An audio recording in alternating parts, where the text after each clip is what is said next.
Women's work. Through centuries and cultures, certain work has been ascribed to women. The raising of children, the sewing of clothes, the emotional fabric of family, the keeper of secrets, mourners at the grave, witnesses at the crucifixion. There are those women who wait, those who decorate, those who teach. There are those who do not appear in history. Women's work, those who are ever patient, those who are counted on to be there, those who prostitute, those who serve as domestics, those who serve as ornaments, those who bear the chain of childbirth, and those who bear the pain of isolation. There are women whose friendships survive all other ties, and those unable to sustain female companionship. There are women who have raised their voices in sisterhood for themselves and each other. There are those whose silence is louder than any spoken word. There are women who have paved the way by their independence or slavery, setting examples which guide and warn those of us who follow. Some women, liberated into competence, have opened career paths and possibilities for thousands behind. Women who've been the first in their century, their culture, their profession. Women's work, an expression that lives on through centuries and cultures. Women, living longer lives each decade, often surviving all those whom we have loved. Have we as women improved our ability to live with ourselves? The woman's voice, the woman's song. What verses do you add as each year passes? Through centuries and cultures, women have been raped, plundered, beaten, possessed, and discarded to be the objectified spoils of war, women's work. From the Inca priestess to the Bosnian mother to Boko Haram, beatings, battering, and abuse is an undeniable reality. Every conquering army, each raiding tribe took what they wanted and discarded the remains. And women have gathered their broken selves together and stood up when they could or left. The lie about the suicide, an extension of the lie covering the rape.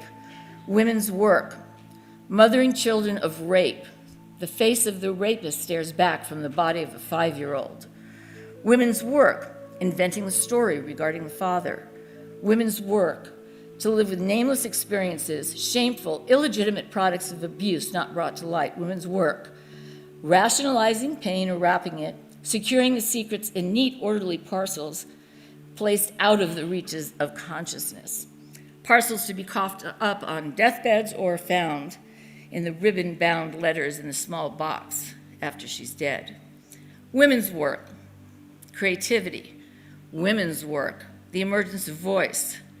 Women's work, being good ancestors for all of the world's children. Women's work, building the bridges between morality and compassion. Women's work, preserving life, loving our planet. Women's work, to find the rainbow threads of authenticity and weave them together. An honest song with verses of pain and joy, naming and birthing, unwrapping and untangling, taking what is useful and discarding the remains in peace. So may we all open more doors for those coming behind us than were opened for us. Thank you. And there are so many more stigmas now that are so painful, and particularly for women. There's a wonderful woman who's an activist. She's a Sikh, and she gave a speech in the US. It was called Raising a Brown Child in the United States. And she ends by saying, are we in the time of the darkness of the tomb or in the darkness of the womb? What does the midwife tell us? Breathe, push, breathe, push. And I think we all have to find ways to breathe and push.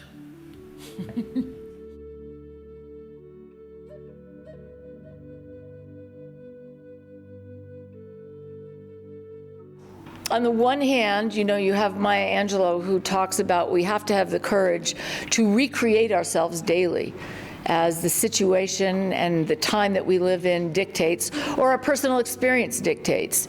And she talked about that very eloquently when she talked about being raped as a small child. And she said, rape upon the body of a young person is a tragedy, because the young person goes from knowing nothing to believing in nothing, and there is nothing so tragic as a young cynic.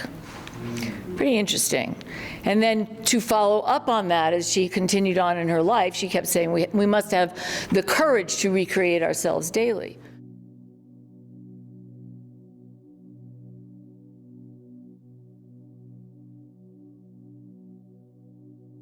Camus wrote many years ago a small essay, and the way the essay ended, it said, one must imagine Sisyphus happy, continually pushing the rock up the hill. And he said in the moments that he's walking down the hill getting ready to push the rock back up again, one must imagine that he's happy. So I've read that out loud a few times to some of my friends in the last year. So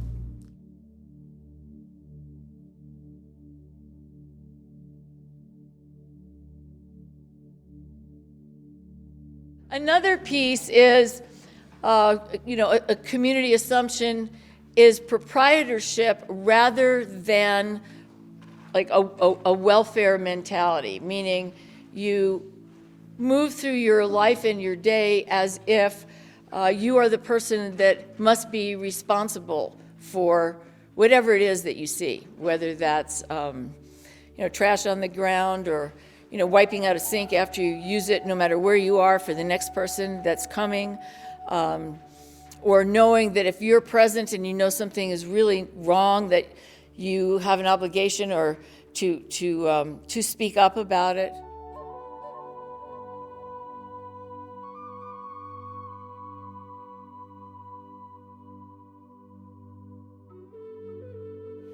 Okay, so there's a new wave of books for children that have been coming out in the last few years, which are kind of fun, and it's a different take on counting and the ABCs and so forth and so on, which I'm a pretty big fan of.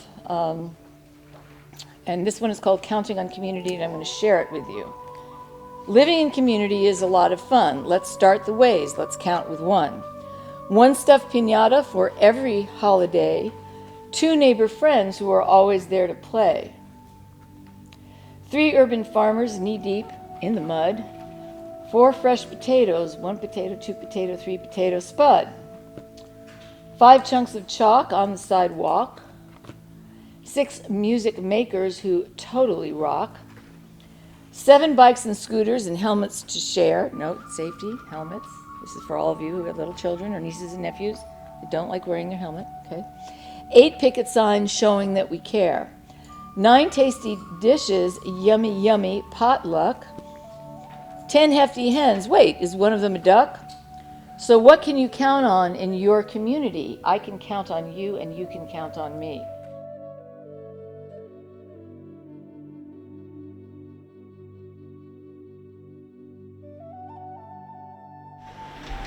I'm going to say how critical it is, again, to remember and put back together our experiences and our memories, to create movement back to enthusiasm, the God within, optimism, and play.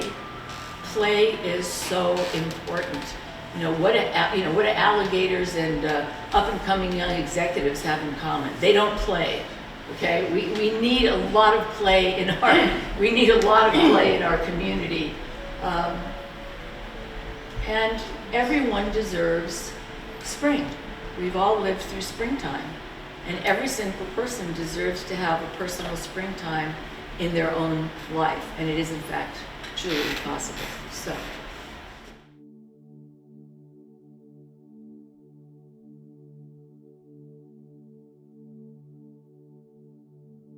We can be proprietors of our own behavior. Again, going back to my own history at 18, I used to lie to amuse myself. I used to lie for all different kinds of reasons. In Synanon, we had to register, even if you'd never been arrested in California, the law was you had to go register as a heroin addict. So I was really irritated about this. This is 1970. So I thought, well, I'm going to tie up this police officer's day. So I sat there and made up stories for about 2.5 hours. Oh, I was pistol whipped in Texas, and I was arrested here, and I did this, and I did that. And when things got computerized and I started working in prisons about 5 years later, somebody pulled up my rap sheet, and I said, uh-oh, because none of it was true. The true stuff I hadn't said, so I had to go clean it up. And, And then the little panic lies. So somebody gave me the motion at, I don't know what I was, 19, and said, okay, if you want to stop lying, every time you lie, you'd have to turn right around and tell somebody, I just lied. I said, are you kidding me? Really? Just try it. This is a safe place. So, somebody'd say, oh, did you type the letter? And I'd say, yeah. And then I'd run and go type the letter. We all have this. But I actually started practicing. I had a friend that was my partner, we didn't call it that, but she was like a reciprocity partner, and she'd hold me accountable. And after about 4 times of running up and saying, oh, Ryan, I told you about the dog food, but I didn't really buy the dog food, or whatever it happened to be, it was a self-correcting mechanism. So we all have those. Okay.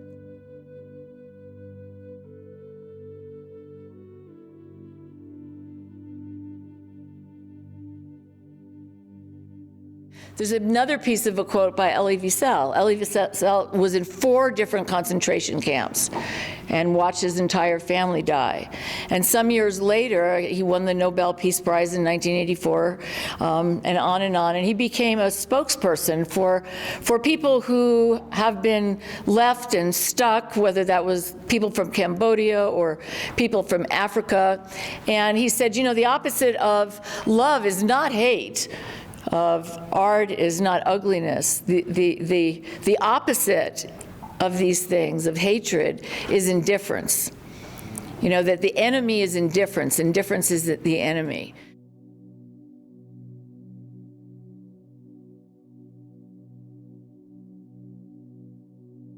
We as a nation have a very, very short memory. We have a very short memory, and we don't pay so much attention to our own history. Which is why, when I think there have been 3 presidents that had a poet laureate speak, one was Kennedy, one was Obama, and one was Clinton. When President Clinton invited Maya Angelou to speak at the inaugural address, she gave a very famous poem, which was called On the Pulse of the Morning. And in that poem is the line, history, despite its wrenching pain, cannot be unlived, but if faced with courage, need not be lived again. Which was kind of a call to all Americans to please let us remember our history. That particular line was picked up and was used by Nelson Mandela and Bishop Tutu as the banner line for the Truth and Reconciliation Commission in South Africa. When Nelson Mandela got out in 1994, he said, well, yeah, okay, I'm out of prison. I did 27 years. I'm now president. And that's wonderful. But what's that really going to do about the pain of my nation? And so what he did is he said, got together with Bishop Tutu, both of whom, of course, ended up, with Nobel Prizes for peace. And he said, we can't fix it all, but we've got to make a demonstration to the nation that there can be truth, with truth can come some reconciliation, because the nation was so fractured. And the line at every place the Truth and Reconciliation Commission gathered for several years, they had a banner utilizing Maya Angelou's words. History, despite its wrenching pain, cannot be unlived, but if faced with courage, need not be lived again.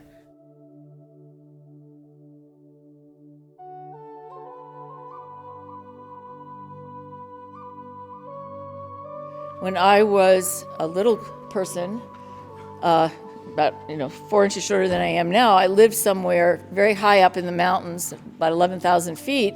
And on Sunday morning after church, the entire village, it wasn't a very big village, but everybody in the village would go out and play soccer on the Altiplano. Everybody. It was just an amazing scene because everybody participated in playing together in one way or another. Okay? There's all kinds of ways that we can participate. What you just did was participating. A lot of times we forget that we're a teaching and learning community, so somebody might do a seminar or something without everybody else having an opportunity to talk with each other. Everybody get that? That's the participation part. And there's all kinds of ways that we participate in things in our life. We can participate by active learning, we can dance, we can sing, we can write poetry, we can work at things that we love or do chores that we don't love but get them done. Best way to get out of washing the dishes is by washing the dishes, yes. Ryan and I probably maybe have heard that from about the age of 2 or something, right? So,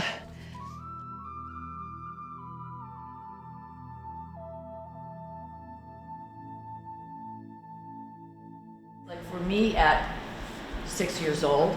My idea of the best sanctuary in the world is, having the tablecloth on the dining room table, getting underneath it, and being with the cats. That was my idea of what was safe. It wasn't church, it wasn't the synagogue, it wasn't, being out in the woods. I liked being in a small spot with my cats. Now that might be very different for somebody else who really dislikes cats and has allergies to cats. But it's important to tease these things out because that's how we begin to know our students, and it gives us more verses to the song.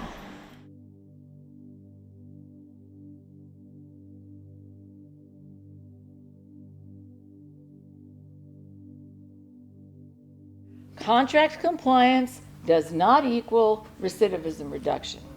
Okay, I'm going to say that until everybody can say it. How many people regularly brush their teeth? Okay. How many people use toilet paper? Pretty much all of us. How many people get dressed in the morning? Okay. How many people put on their shoes when they go outside? All right. That's contract compliance. Okay, that's not recidivism reduction. And people have to kind of get that difference. Okay?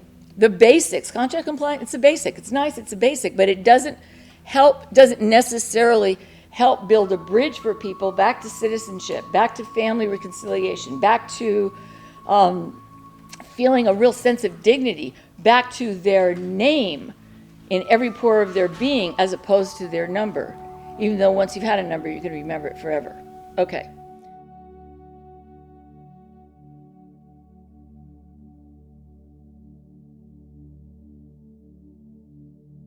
If I walk into an airport bathroom and there's paper towels all over the floor and it doesn't make me feel very good, why not just pick them up for the next person that's walking in instead of leaving it for the one woman, on the 5, runway, things that is running around doing the maintenance. I mean, it doesn't hurt anything to just take an extra second. We can also share so much and learn so much from each other. That's kind of the beauty of community, is we all get exposed to different cultures and different norms and different experiences and different responses, which then in turn enriches each of our lives. And if you and I had some prejudice against each other, and I can overcome what mine is about you, and you can overcome what yours is about me, it accelerates us being able to overcome the prejudices we have about ourselves. Because a lot of people, prisons all over the world. I can go into Malaysia or Japan or Argentina, and the one thing I can always count on in any prison is people explaining to me what they can't do, don't do, and aren't about. Right? I don't do that. I'm not about that. Internationally, everywhere you go, and that ends up being the common bond. And of course, once people can overcome that prejudgment, the horizon becomes very large and very, very massive for all of us.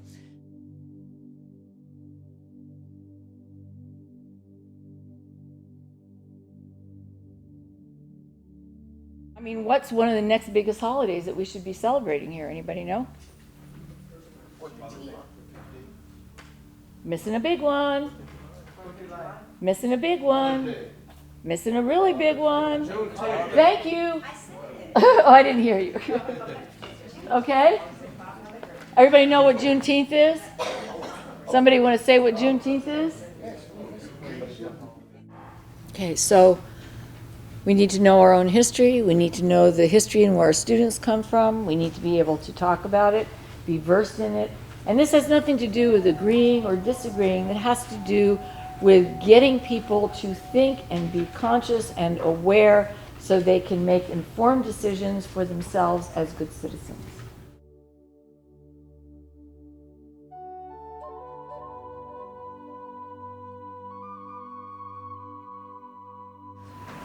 From one perspective, inside each one of us is a Nazi and a Jew. Inside each one of us is an apartheid of some kind, where our higher self, our best self, maybe sometimes kind of shrinks and doesn't listen and listens to our the least exalted parts of ourselves. Thank you.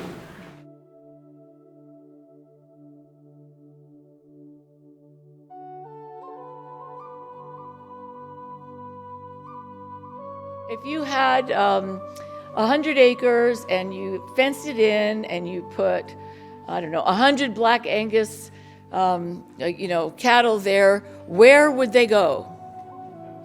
Thank you.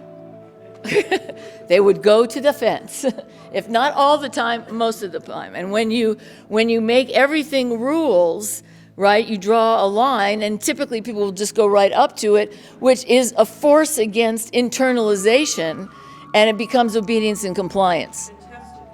You lean on the fence, that's right. Right. Some poor person is running around with the barbed wire and the hammer and the pole. Yeah, exactly. Right. So the idea is, ideally, in the best of all possible worlds, during the period of time that somebody is here, and those of us who are here, for the duration, you're always internalizing new things that you get, that you own, that are really yours. You're not just doing it because it's a rule. And then people get very excited when people make mistakes. And making mistakes is absolutely fantastic. The trick is just don't make the same ones. Make a new mistake, and then learn from it.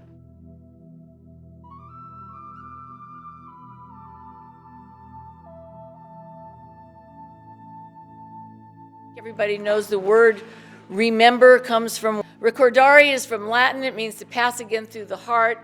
That's where we get the word record from. The word remember is out of that same root. One of the roles of the faculty here is to help people pass again through their heart their own experience so that they are remembered rather than dismembered, okay? A lot of times when we're in the process of rebuilding and reclaiming and restoring our lives, we have pieces of ourselves that have been dismembered, kind of broken and sort of shattered or separated from our basic self. So to remember is to reconnect things.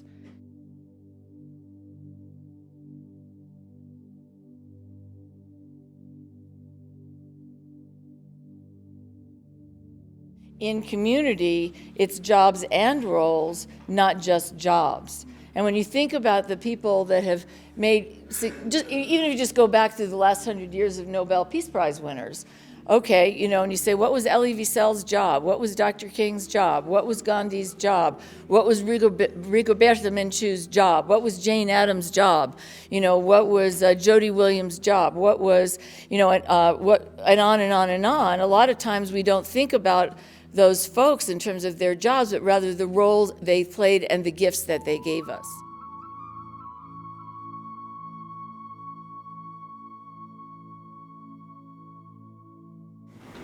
Anniversary dates are like life. I mean, they can be the most joyous things, they can be the most sorrowful things, they can be events in your life that were mileposts, that where at that moment you knew that you had grown and you had stepped into that different perspective.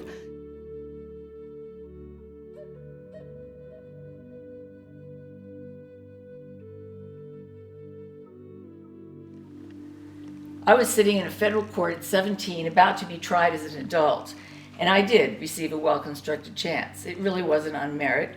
It was probably because I was white and I looked a lot more like a judge's daughter than anybody else in the courtroom that day.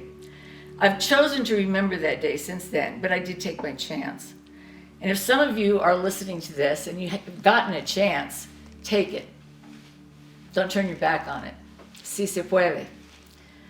I was taught not only that this day was the first day of the rest of my life, but more importantly, that life was a gift not to be wasted. So, it's my hope that every single person that comes into a TC today will be able to say, decades from today, in the words of Violeta Parra, gracias a la vida que me ha dado tanto.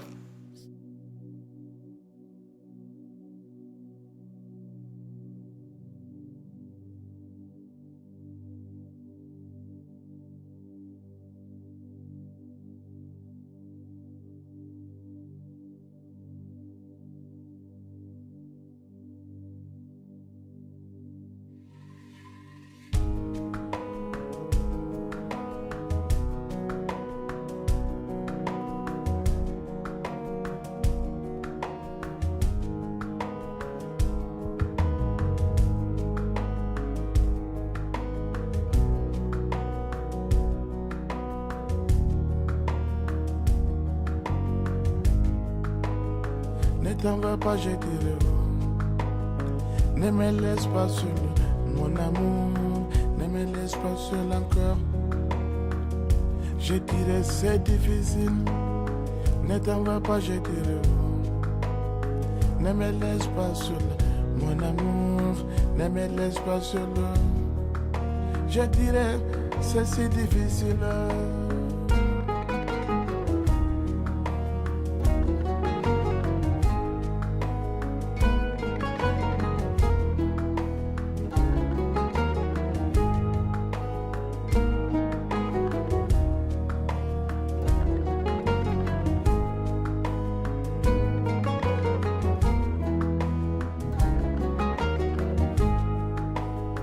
Ne t'en va pas, je dirais.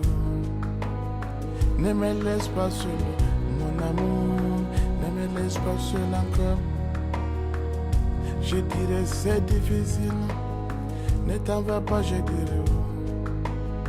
Ne me laisse pas seul, mon amour. Ne me laisse pas seul encore. Je dirais c'est difficile.